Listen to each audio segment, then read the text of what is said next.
ஐயாவுடைய வாழ்க்கையை பார்க்கிற பொழுது his impact is larger than his footprints. அவர் ஏற்படுத்திய தாக்கம் ECIக்கு மாத்திரமல்ல, இன்னும் எண்ணில்லாத நிறுவனங்களுக்கும் அவருடைய தாக்கம் இருந்தது என்பது உண்மை. அதுல ஒரு ஊழியம் சர்ச் growth சென்டர், சபை வளர்ச்சி மையம். In fact, he was one of the founding members of our organization. 2004 இருந்து ஐயாவோடு பழகுவதற்கு எனக்கு வாய்ப்பு கிடைத்தது. சபை வளர்ச்சி மையத்திலே ஒர்க் பண்ணிட்டு இருந்ததுனால எனக்கு என்ன ரொம்ப ஆச்சரியமா இருந்தது அப்படின்னா, he takes split second decisions. இப்படி டப்புன்னு இது பண்றதுக்குள்ள தீர்மானம் எடுப்பாங்க. ஏன்னா நீங்க படிச்சு பார்த்தீங்க அப்படின்னா, we need lot of information to take decision. அப்போ அவ்வளோ இன்ஃபர்மேஷன் அவங்க கலெக்ட் பண்ணி வச்சிருந்தாங்களா என்னன்னே தெரியாது.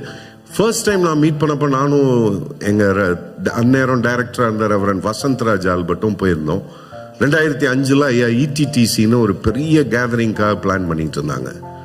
அதுல ரிசர்ச்சுக்கு நீங்க தான் சர்ச் growth தான் ஹெல்ப் பண்ணணும் அப்படின்னு சொன்னாங்க. அப்போ வசந்தராஜ் ஐயா ஒரு ஊழியக்காரர் பேரை சொல்லி அவரையும் நாங்க சேர்த்துக்கிறோம் அப்படின்னு சொன்னாங்க. திரும்பியும் அந்த பேரை கேட்டாரு. அவங்களா அப்படின்னாரு. ஆமா அப்படின்னா தப்புன்னு சொன்னாரு. வேண்டாம் ஐயா, நீங்களே பண்ணுங்க. ஸ்பிளிட் செகண்ட் டெசிஷன்ஸ், அது ஐயாவுக்கே இருந்த ஒரு பெரிய தனித்துவமான காரியம் என்று நான் நம்புகிறேன். அந்த ஜேர்னில நான் கவனிச்சது, his leadership was always empowering leadership. மற்றவர்களை ஊக்கப்படுத்துகிற, மற்றவர்களை தூக்கி விடுகிற, மற்றவர்களுக்கு முன்னுதாரணமாக என்னெல்லாம் அவங்கள செஞ்சு முன்னாடி கொண்டு வர்றதுக்கு என்னெல்லாம் செய்யணுமோ அதை ஐயா செய்து கொண்டே இருந்தார்கள். உதாரணமாக மால்டோ டயசிஸ் உருவான பொழுது மால்டோக்காரரை தான் பிஷப்பா ஆக்கணும் அப்படின்னு சொல்லி அதற்காக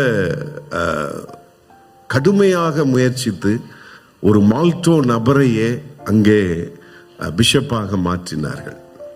ஏன்னா எம்பவரிங், மற்றவர்களை ஊக்கப்படுத்த வேண்டும், உற்சாகப்படுத்த வேண்டும் என்ற நிலைமை. அதே போல எங்க சர்ச் growth சென்டர்ல ஆரம்ப நாட்கள்ல சில தலைமைத்துவ குளறுபடிகள் இருந்த பொழுது, இது எனக்கு செய்தி வந்த பரிமாறப்பட்ட செய்தி.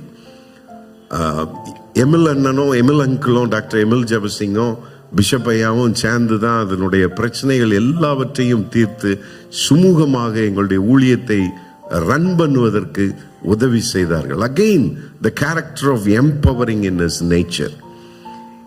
ஜெயக்குமார் சொன்ன மாதிரி நைட்டு 10:30 தான் ஐயா கால் பண்ணுவாங்க, தம்பி வீட்டுக்கு வாங்கலாம் அப்படின்னு.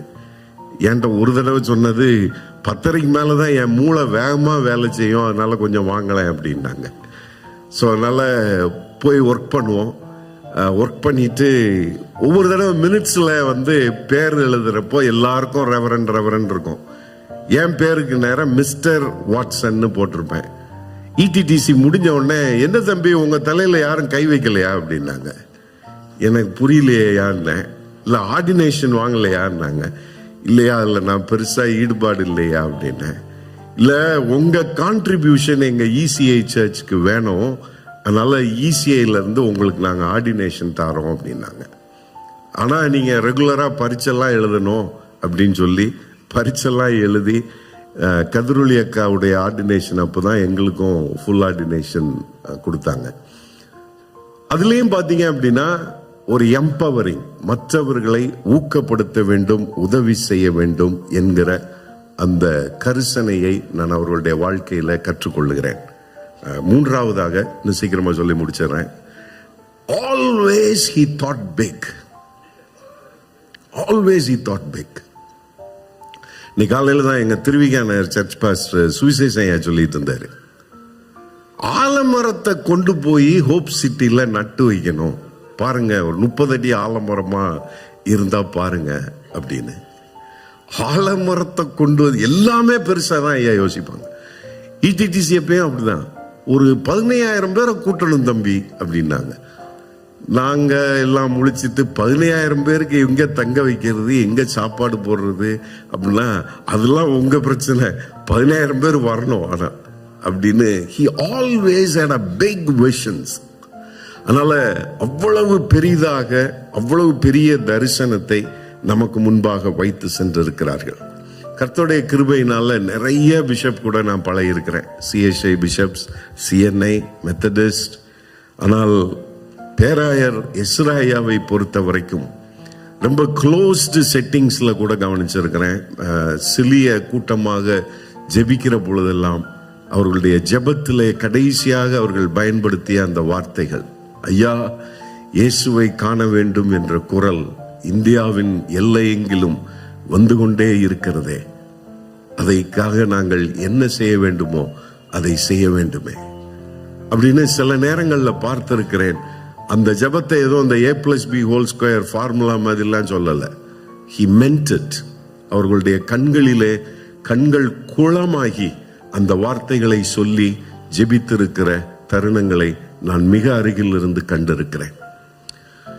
இஸ்ராயாவுடைய ஷூவை ஃபில் பண்ணணும் அப்படின்னு நினைச்சோம் அப்படின்னா we will be a colossal failure. சத்தியமா முடியாது.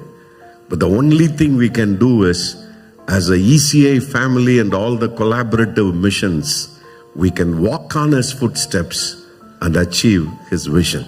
அப்படிப்பட்ட கிருபைகளை ஆண்டவர் நமக்கு தருவாராக.